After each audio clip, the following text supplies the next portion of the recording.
لو ما كلتيش القلقاس بالطريقة دي يبقى ما كلتيهوش قبل كده.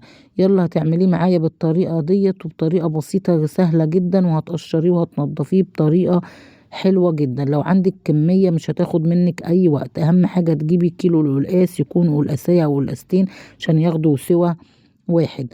قطعت القلقاس بتاعي حلقات زي البطاطس بالشكل اللي انتوا شايفينه، وابتدي بقى تقشريه بالشكل دوت. مش هتاخد معاكي اي وقت. هجيب معايا كده هنا فوطة نظيفة وناشفة، وهمسك بيها بقى ايه كل كمية القلقاس هتنشفيها بالشكل دوت. الطريقة دي مش هيخليكي تغسلي القلقاس بتاعتي، عشان الغسيل بينزل مادة لزجة كده بتبهدلك وبتخليكي مش عارفة تتصرفي فيها. لا، احنا النهاردة هنعمله بدون غسيل بالطريقة من الشكل دوت. تقطيع بالشكل ده مش هيخلي كده فيه اي طينة ولا اي حاجة، وهيبقى معايا ابيض وزي الفل زي ما انتي شايفاه كده. خلصت كل الكمية وقطعتها بالشكل اللي انتوا شايفينه. نزلت عليه بكمية من الشوربة المغلية، ورفعته على النار وسبته كده على النار عشان ياخد سواه. كنت مجهزة معايا كده حزمة من السلق، قرطفتها بالشكل اللي انتوا شايفينه كده اهوت. طبعا احنا بنستغنى عن العروق، بناخد الورقة بس. جهزتها كلها كده اهوت، وجبت معايا بقى شبت وبقدونس وكزبرة، وابتدي اقطعهم تقطيع عشوائي، وهاخدهم كلهم كده اهوت في طبق، وهنقعهم في شوية مية وخل، وهشطفهم شطفة كويسة جدا، وهسيبهم لغاية ما يصفوا من ميتهم. في الوقت دوت بقى هجيب طاسة كده، وهنزل فيها بمعلقتين من السمنة او الزبدة او اي مادة دهنية انتي بتحبيها. رفعت كده معلقتين السمنة على النار.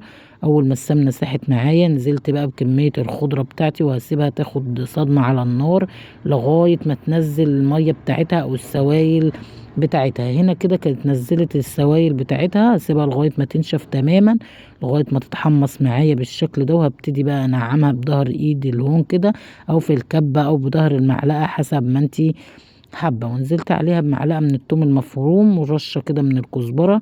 وشوحي بقى كل الكلام دوت، ومعلقة معلقتين كده من الشوربة طشيتهم بيها. ونزلت عليه على القلقاس بقى بالخضرة بتاعتي ديت. وقلبي طبعا وظبطي الملح بتاعك. كانت القلقاسية زي ما انتوا شايفين كده استوت معايا، وكانت زي الزبدة. نعمل بقى معاهم شوية رز كده بالشعرية، وحطيت بقى الشعرية كده وقلبتها، وعملت شوية الرز بقى المفلفل.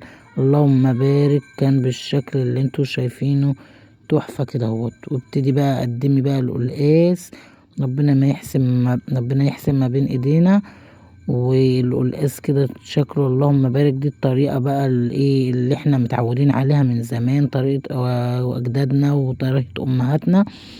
ولا هتعمليها بقى في كبة، ولا هتعمليها كده هوت في ناس بتحب تعمل الخضرة كده نية وبتنزل بيها على الشوربة. لا، دي بقى طريقة امهاتنا واجدادنا اللي احنا معتادين عليها. وفي ناس كتير بتعملها بالطماطم. دي بقى طريقة الخضرة تحفة كده واللهم بارك. ولا بقى لو عملتيها على شوية لحمة ضاني بيخلوا القلقاس بتاعك في حتة تانية. وابتدي بقى قدمي بقى القلقاس مع شوية الرز الأبيض أو الرز بالشعرية. هتشربي مية القلقاس قبل ما تاكلي القلقاس نفسه. حاجة كده اللهم بارك، وسواك كهرمان، وحاجة بسيطة وسهلة.